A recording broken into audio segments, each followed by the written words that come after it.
According to the sources మరి reel life తండ్రి కొడుకుల గురించి కూడా మాట్లాడుకుంటూ దానికంటే ముందు బండి భగీరథ్ కేసులో బిగ్ ట్విస్ట్. మనం తీసుకున్న గోతులో మనమే పడతామంటారు చూసారా, ఆ లెక్కన జరిగిందనమాట. ఎందుకు బండి భగీరథ్ కేసు ఇంత ఇంట్రెస్ట్గా తీసుకున్నారు అంటే, సో మనం కూడా లా చదువుతున్నాం కాబట్టి మనకు కూడా ఇలాంటివి కొంచెం ఇంట్రెస్ట్గా ఉంటుంది అనమాట. అసలు ఏం జరుగుతుంది ఏంటి అనేది. సో దాని గురించి ఇంత ఇంట్రెస్ట్గా తీసుకోవాల్సి వస్తుంది. అలాగే ఎవరైతే ఇన్ఫ్లుయెన్సర్లు కొంతమంది పిల్ల నిబ్బాగాల దగ్గర నుంచి పెద్ద నిబ్బాగాల దాకా ఎవరైతే ఆ విక్టిమ్ని బ్లేమ్ చేస్తూ, విక్టిమ్ని క్యారెక్టర్ అసాసినేట్ చేస్తూ, విక్టిమ్ వాళ్ళ అడ్రస్లు, వాళ్ళ అమ్మా నాన్నల ఫొటోస్ కూడా చూపెట్టి ఆ అమ్మాయిని తప్పుగా మాట్లాడారో, మైనర్ అమ్మాయిని, సో వాళ్ళ మీద కూడా కేసులు నమోదయ్యాయి. 14 మంది మీద ఆల్రెడీ కేసులు రిజిస్టర్ అయ్యాయి. ఒక 2-3 జర్నలిస్టుల మీద కూడా, లేడీ జర్నలిస్టుల మీద కూడా కేసులు నమోదవుతున్నాయి. మోస్ట్లీ అరెస్టులు కూడా జరగవచ్చు.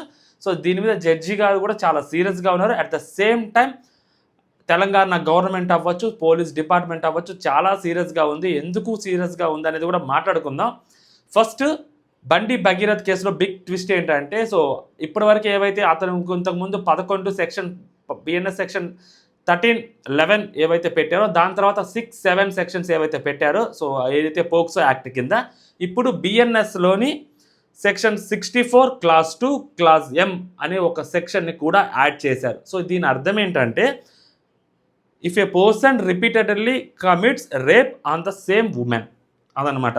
సో ఒకే అమ్మాయితోటి అలా పలుమార్లు చేస్తే ఈ సెక్షన్ని పెడతారు. ఈ సెక్షన్ ఎందుకు పెట్టాల్సి వచ్చిందంటే, మనం తీసుకున్న గోతులోనే మనమే పడ్డామని చెప్పి సామెత చెప్పాను చూసారా, అది ఇక్కడ వర్తిస్తుంది అనమాట. ఎలాగంటే, బండి భగీరథ్ ఎప్పుడైతే ఆ అమ్మాయి వాళ్ళు ఇతని మీద పోక్సో కేసు పెట్టారో, సో దాని తర్వాత మనం చూస్తూనే ఉన్నాం అసలు ఏం జరిగింది బయట. మనం ఆ అమ్మాయి మైనర్ కాదు మేజర్ అని చెప్పి ఎంతమంది బయట మాట్లాడారు, ఓపెన్ డిబేట్లు పెట్టారు. ఓపెన్గా ఆ అమ్మాయి డాక్యుమెంట్స్ కూడా చూపించడం మనం చూసాం కదా. జర్నలిజం అనే దాన్ని వదిలేసి బ్రోకరిజం చేసిన చాలామంది జర్నలిస్టులు మనం చూసాం. ఎక్కడి నుంచి అయితే డాక్యుమెంట్స్ వచ్చాయో ఆ డాక్యుమెంట్స్ వీళ్ళు చూపించారు. సేమ్ డాక్యుమెంట్స్ బండి భగీరథ్ తరపున లాయర్స్ ఆ అమ్మాయితో చేసిన చాట్ అవ్వచ్చు, ఆ అమ్మాయితో జరిపిన కొన్ని ప్రైవేట్ వీడియోస్ కానీ, ఆ అమ్మాయికి సంబంధించిన అమ్మాయితో మాట్లాడిన కంప్లీట్ డీటెయిల్స్ ఏవైతే ఉన్నాయో అవన్నీ స్క్రీన్ షాట్లు, అవన్నీ కంప్లీట్ వీడియోస్, ఆ డాక్యుమెంట్స్ అన్నీ కోర్టుకి సబ్మిట్ చేశారు. ఆ అమ్మాయి మైనర్ కాదు మేజర్ అని వీళ్ళు నమ్మారు.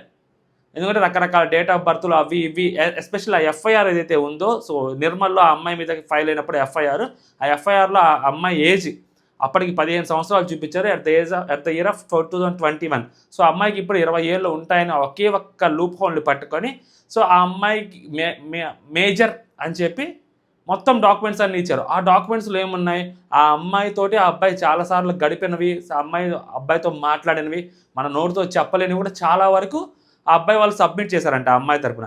సో అది చూసిన కోర్టు ఏమనుకుంటుంది, దానికి తగ్గట్టే ఆ అమ్మాయి వాళ్ళ అమ్మా నాన్న ఆ అబ్బాయి ఒక్కసారి కాదు చాలాసార్లు ఆ అమ్మాయితోటి తప్పుగా ప్రవర్తించాడని చెప్పి మళ్ళీ ఇంకొక కేసు పెడితే ఈ సెక్షన్ని కూడా యాడ్ చేశారు. ఈ సెక్షన్ని యాడ్ చేయడానికి యాడ్ చేశారు పోలీసులు అంటే అంత ఈజీగా ఉండదు కదా. సో డెఫినెట్లీ పోలీసుల దగ్గర ప్రూఫ్లు ఉంటాయి. అట్ ద సేమ్ టైం అలాంటి ప్రూఫ్లే కోర్టుకి కూడా వీళ్ళు సబ్మిట్ చేశారు. ఆ అమ్మాయి మాతోటి ఉంది, ఆ అమ్మాయి నాతో జెన్యున్గా ఉంది అని చెప్పి. దాని తర్వాత మా ఇద్దరి మధ్య క్లాష్ వచ్చింది, దాని తర్వాత అమ్మాయి నన్ను డబ్బులు డిమాండ్ చేసింది అని చెప్పి వాళ్ళ తరపు లాయర్లు ఆ అబ్బాయికి సంబంధించిన కొన్ని సాక్ష్యాధారాలు కోర్టుకి సబ్మిట్ చేశారు. సేమ్ టైం ఆ అబ్బాయి మీద ఈ సెక్షన్ కూడా యాడ్ చేశారు. ఈ సెక్షన్ కానీ ప్రూవ్ అయితే 10 ఏళ్ళు జైలు శిక్ష, మినిమం 10 ఏళ్ళు, ఒక్కొక్కసారి లైఫ్ కూడా పడవచ్చు. కెరియర్ కథం, అంతే అయిపోయింది, ఇంకా సీన్ లేదు. ఇంకా ఇది ఎట్ ప్రెజెంట్ అనమాట ఆ సెక్షన్కి ఉన్న వెయిటేజ్ అనమాట. సో ఇది కూడా యాడ్ చేశారు ఆ సెక్షన్ని. సో చట్టం ఏం చెప్తుంది, ఆ అమ్మాయికి 17, అమ్మాయి మైనర్, సో ఈ అబ్బాయికి 26 ఏళ్ళు. మైనర్ అమ్మాయి నీతో వచ్చినా, ఆ అమ్మాయి ఇష్టపూర్వకంగా వచ్చినా కూడా నువ్వు ఆ అమ్మాయిని టచ్ చేయకూడదు అనేది చెప్తుంది చట్టం. సో దాన్ని దాటి ప్రవర్తిస్తే చట్టాలు ఇప్పుడు ఆ అమ్మాయి వైపే ఉంటాయి. పోక్సో యాక్ట్ అనేది సో ఆ చిన్న పిల్లల్ని పరిరక్షించడం కోసం ఆ చట్టాలు తీసుకొచ్చింది. ఆ అమ్మాయి ఇష్టపూర్వకంగా చేసిందా చేయలేదా డజంట్ మ్యాటర్. కోర్టుకి సాక్ష్యాధారాలే కావాలి. కోర్టుకి సాక్ష్యాధారాలే కావాలి కాబట్టే ఆ అమ్మాయి మైనర్ అని కోర్టు ఎందుకు నమ్మింది, 10th క్లాస్ మార్క్ లిస్టులో ఆ అమ్మాయి డేట్ ఆఫ్ బర్త్ 2008 ఉంది కాబట్టి కోర్టు నమ్మింది. At the same time Fernandes హాస్పిటల్లో వాళ్ళు ఇచ్చిన ఆ డేట్ ఆఫ్ బర్త్ సర్టిఫికేట్ ఏదైతే ఉందో దాన్ని కూడా కోర్టు నమ్మింది. కోర్టుకి సాక్ష్యాధారాలే కావాలి కదా, మనం చెప్పే అభూత కల్పనలు వద్దు. మనం వాట్సాప్ యూనివర్సిటీలో మనం ఏవైతే డాక్యుమెంట్స్ స్టోరీలు కాకన్ బుల్ స్టోరీస్ మనం క్రియేట్ చేసి ఇన్ఫ్లుయెన్సర్లకు ఇస్తే ఇన్ఫ్లుయెన్సర్లు చెప్తారు, వాళ్ళు ఇదేముంది బట్ అన్నీ కోర్టు నమ్మాలి కదా, ఎందుకంటే కోర్టుకి వాట్సాప్ ఉండదు కదా. కోర్టుకి వాట్సాప్ ఉంటే మేబీ కోర్టులు నమ్ముతాయేమో, కోర్టుకి పాపం వాట్సాప్ లేదు. సో మనం అన్ని వాట్సాప్లో మనం లక్షల రూపాయలు ఖర్చు పెట్టి లేదా కోట్ల రూపాయలు ఖర్చు పెట్టి ఇన్ఫ్లుయెన్సర్లను కొనొచ్చేమో, కానీ కోర్టుని ఆడగొంటాం, జడ్జుల్ని ఆడగొంటాం, కొనలేం కదా. వాళ్ళకి కొనాలనుకున్నా కానీ అందరి జడ్జిలు అమ్ముడు పోరు కదా. సో అన్ని న్యాయస్థానాలు అమ్ముడు పోవు కదా. సో సామాన్యుల వైపు కొంతమంది వైపు ఉంటాయి కదా. సో ఈ విషయంలో కొంత అలాగే జరిగింది అని చెప్పి తెలంగాణ సమాజం మాట్లాడుతుంది. ఇది పక్కన పెడితే ఇదంతా అకార్డింగ్ టు ద సోర్సెస్ కాదండో, ఇది ఎఫ్ఐఆర్ కంప్లైంట్ చేశారు. ఇది ఇప్పుడు అకార్డింగ్ టు ద సోర్సెస్ మాట్లాడుకుందాం. అకార్డింగ్ టు ద సోర్సెస్ ఇక్కడ ఒక బొమ్మలు చూపిస్తా. ఈ 6 చాలా ఎక్కువ మాట్లాడారు. ఇన్ఫ్యాక్ట్ లైన్ క్రాస్ చేసి మాట్లాడారు. మరి ఎందుకు మాట్లాడారు, ఏంటి, దానివల్ల వాళ్ళకి ఎంత బెనిఫిట్ వచ్చింది అనేది మనకు తెలియదు. మేబీ వాట్సాప్ యూనివర్సిటీలో వచ్చిన ఏవైతే డాక్యుమెంట్స్ ఉంటాయో యాస్టీస్ చదివేశారు, మామూలు కూడా కాదు. ఇప్పుడు ఏంటి అకార్డింగ్ టు ద సోర్సెస్, ఒక్క సెకండ్.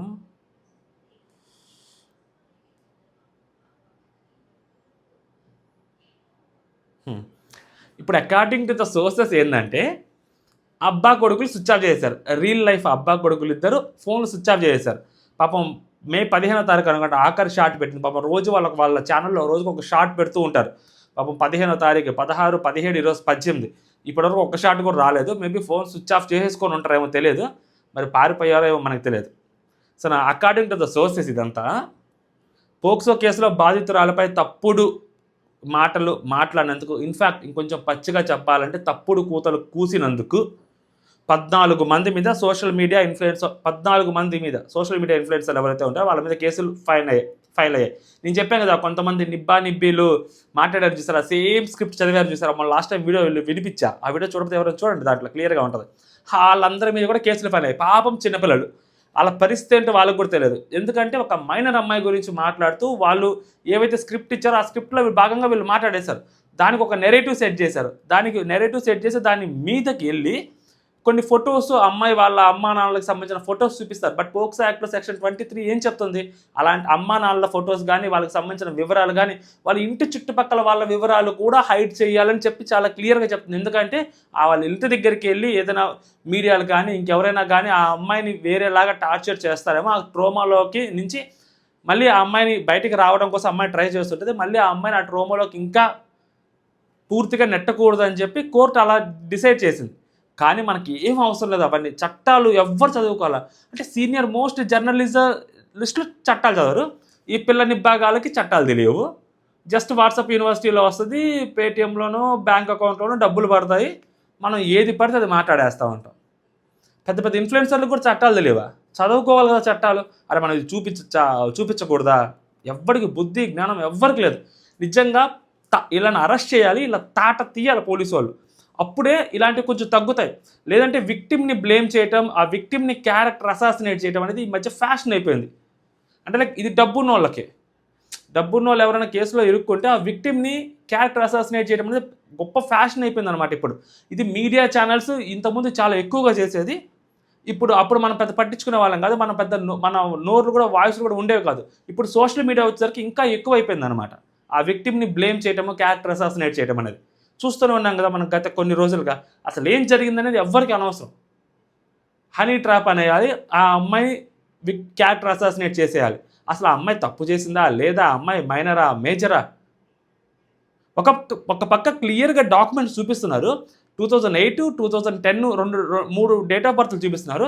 ఆ 3 డేట్ ఆఫ్ బర్త్లో ఏ డేట్ ఆఫ్ బర్త్ కరెక్ట్ అయినా కూడా ఆ అమ్మాయి మైనర్ కిందకే వచ్చుద్ది అన్న ఒక స్పృహ లేకుండా ఆ అమ్మాయిని క్యారెక్టర్ అసాసినేట్ చేయటమే. ఎవరితో తిరుగుతుంది, ఎవరితో ఉంది, బడా అబ్బాయిలు ఇంక ఇష్టం వచ్చినట్టు మాట్లాడేస్తున్నారు.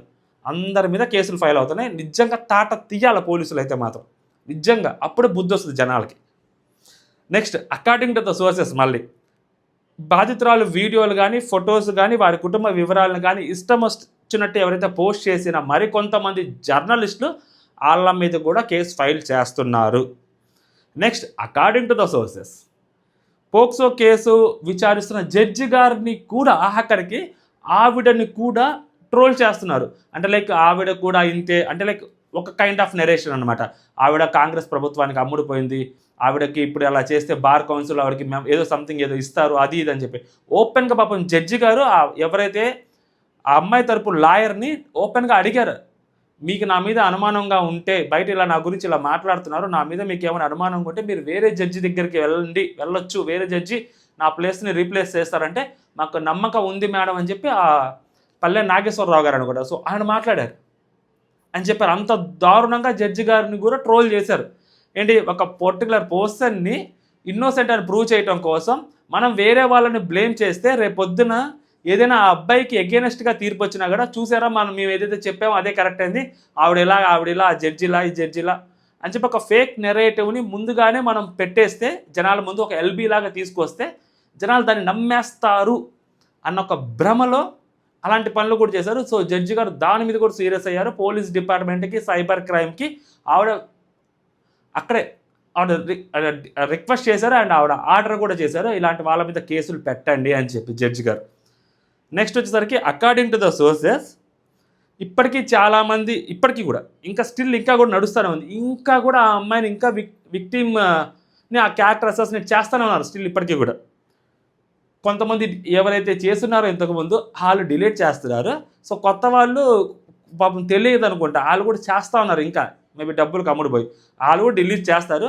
కొంతమంది ఫోన్లు స్విచ్ ఆఫ్ చేసుకున్నారు. మనం ఆల్రెడీ చెప్పాం కదా. సో ఎవరైతే రియల్ లైఫ్ తండ్రి కొడుకులు ఉన్నారో, అంటే ఇప్పుడు ఈ కైండ్ ఆఫ్ నటించే వాళ్ళు ఎవరైతే ఉన్నారో, హనీ ట్రాప్ అని చెప్పే వాళ్ళు ఉన్నారో, ఇది నిజం కాకపోతే అబ్బాయి కెరీర్ ఏమైపోద్దో, అయ్యా అన్న ఎక్స్ప్రెషన్ పెట్టిన వాళ్ళు ఎవరైతే ఉన్నారో వాళ్ళు ఫోన్ స్విచ్ ఆఫ్ చేసి తిరుగుతున్నారు. మేబీ వాళ్ళు కూడా లాయర్ని కన్సిడర్ చేసుకొని ఉండొచ్చేమో, ఎవరైతే రియల్ లైఫ్ తండ్రి కొడుకులు, రియల్ లైఫ్లో మనకు తెలియదు. నెక్స్ట్ కొంతమంది ఇన్ఫ్లుయెన్సర్లు ఓపెన్గా ఎవరైతే ఆల్రెడీ వీడియోస్ చేస్తున్నారో, ఆ విక్టిమ్ని క్యారెక్టర్ అసాసినేట్ చేస్తున్నారో, ఆ అబ్బాయి తరపున ఎవరైతే ఫేవర్గా మాట్లాడున్నారో వాళ్ళు కొంతమంది బయటకు వచ్చి ఓపెన్గా సారీ అడుగుతున్నారు. అండ్ కొంతమంది ఆల్రెడీ మనం చూసాం, రియల్ లైఫ్ తండ్రి కొడుకులు అకార్డింగ్ టు ద సోర్సెస్ వాళ్ళు కొంతమంది వీడియోని డిలీట్ చేసి ఆ పోస్టులు కూడా పెట్టినారు, మనం చూసాం, లాస్ట్ టైం మాట్లాడుకున్నాం. సో ఇలా జరుగుతుంది అనమాట. And according to the sources ఈ కేసులు ఏవైతే ఉన్నాయో, పోక్సో కేసులు కానీ లేకపోతే ఇలాంటి కైండ్ ఆఫ్ అఘాయిత్యాలు వాటి గురించి మాట్లాడుతున్నప్పుడు ఇకపై కొంచెం వీడియోస్ చేయాలి అంటే చాలా జాగ్రత్తగా చేయాలి. అంటే లైక్ పోలీసులు ఎఫ్ఐఆర్ని ఏమైనా ఫైల్ చేశారు, కోర్టుకి లో ఏమేమి ఆర్గ్యుమెంట్స్ జరిగాయి, so as per the FIR, as per the court arguments మాత్రమే మాట్లాడాలి తప్పితే మన ఎదవ నెరేటివ్ని మనం ఓపెన్గా డిస్కస్ చేయకూడదు, మన పైత్యాన్ని ఆడ సోషల్ మీడియాలో రుద్దకూడదు, మనం క్యారెక్టర్ అసాసినేట్ చెయ్యకూడదు అని చెప్పి బుద్ధి రావాలి. బుద్ధి వచ్చుద్ది కూడా నాకు తెలిసి.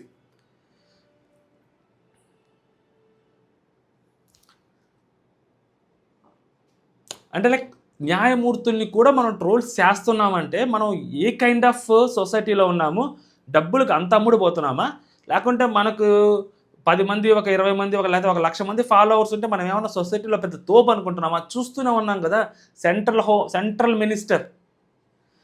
మినిస్టర్ వాళ్ళ అబ్బాయి రిమాండ్లో ఉన్నాడు.